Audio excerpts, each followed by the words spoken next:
Hello friends, today we will study about the structure of protein. As we know, amino acids are the basic units of protein and a number of amino acids join together to give rise the structure of protein.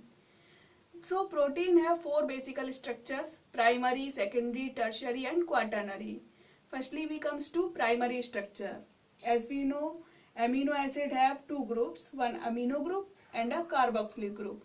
When two amino acids comes near, the amino group of one amino acid and the carboxylic group of another amino acid react together and gives rise to a amide bond, and a molecule of water is eliminated in this case.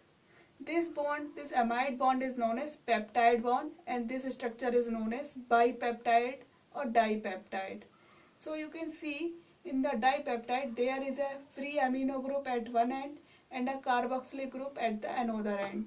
These can react with another amino acids to give rise a long chain of amino acids. This chain is known as polypeptide chain. In this polypeptide chain, there is a free amino group at one end and a free carboxylic group at the another end. This end at which there is a amino group is known as N terminus, and this end is known as C terminus. So we can show the polypeptide chain in this way. There is a lot of number of amino acids in this polypeptide chains and there is no folding. This structure is known as primary structure. Now we comes to secondary structure. In secondary structure, it means there is one folding of polypeptide chain. This folding may be happen in two ways. First is alpha helix and the another is beta plated.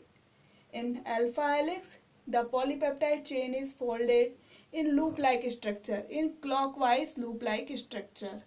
So when the polypeptide chain is folded, the amino group of one peptide bond and the carboxylic group of another peptide bond comes near, and this can form a hydrogen bond.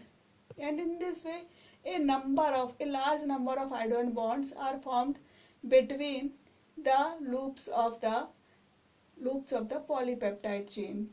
So this structure is known as the secondary structure. Another secondary structure may be beta plated.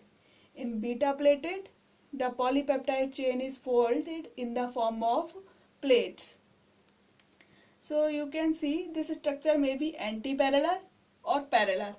In antiparallel, the plates are formed and the nitrogen or the N terminus and the C terminus are at the same side.